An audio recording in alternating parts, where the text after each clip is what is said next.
ગરીબોની કસ્તુરી કહેવાતી ડુંગળીએ ખેડૂતોને રાતા પાણીએ રોવડાવ્યા છે।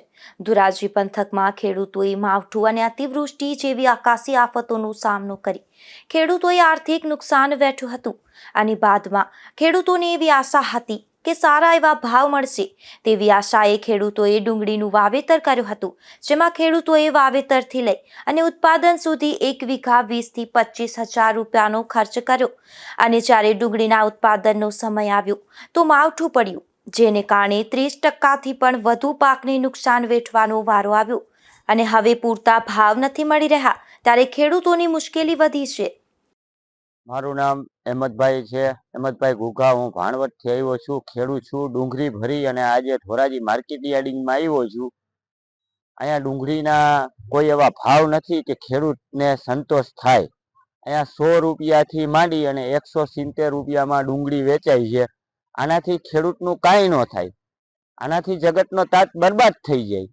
આ દિવસો દિવસ રાસાયણિક ખાતર તથા કીટનાશક દવાઓમાં જોરદાર ઉછાળો ભાવમાં થાય છે અને ડુંગળીના ભાવ તળિયામાં બેસે છે। તો આ જગતના તાતનું હવે થશે શું?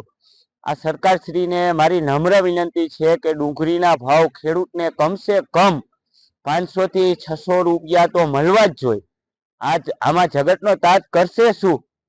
આમાં એના લણાવાના, ઉપાડવાના, નિંદામણના એનો પણ ખર્ચો નથી ઉપડતો।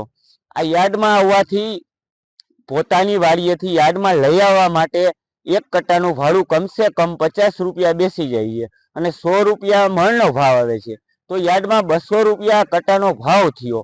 તો આમાં ખેડૂત કરશે શું? મારું એ કહેવાનું થાય છે સરકારશ્રીને કે આમાં જગતનો તાત જીવતો કેમ રહેશે? આ દિવસે ને દિવસે હવે રોવાનો એનો વારો આવ્યો છે, તો તમે એના વિશે કંઈક વિચારો, તમે એના વિશે કોઈ નિર્ણય લ્યો। આમાં જગતનો તાત કરશે શું? ધીરુભાઈ રામજીભાઈ મારું નામ। હા, ડુંગળીની બજાર અટાણે 100 થી 150 લગન બજાર મળે છે, બરાબર? એમાં પોહાતું નથી કોઈ હિસાબે। અમને પાલવેને એક કટ્ટો કાપવાના 50 રૂપિયા તો મજૂરી આપે છે।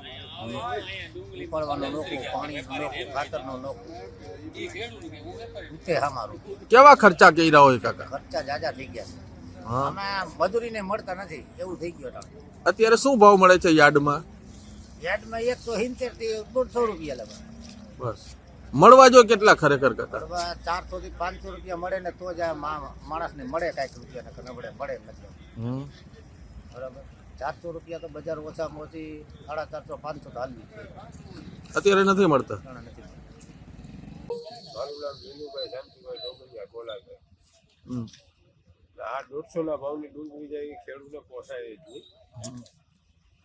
આશરે ઓછામાં ઓછો ખર્ચો 15 થી 20,000 રૂપિયા વીઘે થયો હશે। 150 રૂપિયા આ ડુંગળી જાય પોસાય નહીં ખેડૂતો। 70 રૂપિયા તો ખાલી 60 રૂપિયા તો આવડો કટ્ટો ખાલી ભરવાની મજૂરી થઈ કાપી, તે છતાં નિંદામણ એ બધી નોખું। કેવા ભાવ મળવા જોઈએ? ભાવ ઓછામાં ઓછા 450 થી 500 મળે ને તો જ ખેડૂતને પોસાય। અત્યારે ભાવ મળી રહ્યા છે એનાથી ખેડૂતો કેવાક નારાજ છે? નારાજ તો હોય જ ને આમાં ખેડૂત। આ ખર્ચો લેતો જાય છે માથે તોય પોસાય એમ નથી। આ ખાલી આ લણવાની મજૂરી થઈ ખેતરમાં, ભાડા તો અલગ બધાય।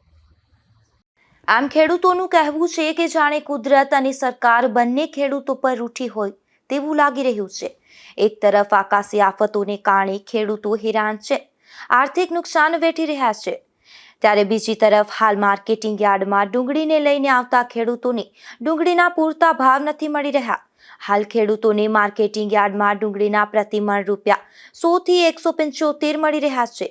ખેડૂતોને આ ભાવને અપૂરતા ગણાવી રહ્યા છે। ખેડૂતોનું કહેવું છે કે મિનિમમ રૂપિયા 600 પ્રતિ મણ ના મળે તો ખેડૂતોને આર્થિક લાભ થાય છે। ખેડૂતોનું કહેવું છે કે હાલ જે ભાવ મળી રહ્યા છે તે અપૂરતા છે। ખેડૂતોની ડુંગળી ખેતરેથી લઈ અને માર્કેટિંગ યાર્ડ સુધી પહોંચાડવા માટે જે ટ્રાન્સપોર્ટ ખર્ચ થાય છે તે ટ્રાન્સપોર્ટ ખર્ચ પણ નીકળી શકે તેમ નથી। આમ ખેડૂતોને ડુંગળીના પૂરતા ભાવ ન મળતા ખેડૂતો નારાજ જોવા મળી રહ્યા છે।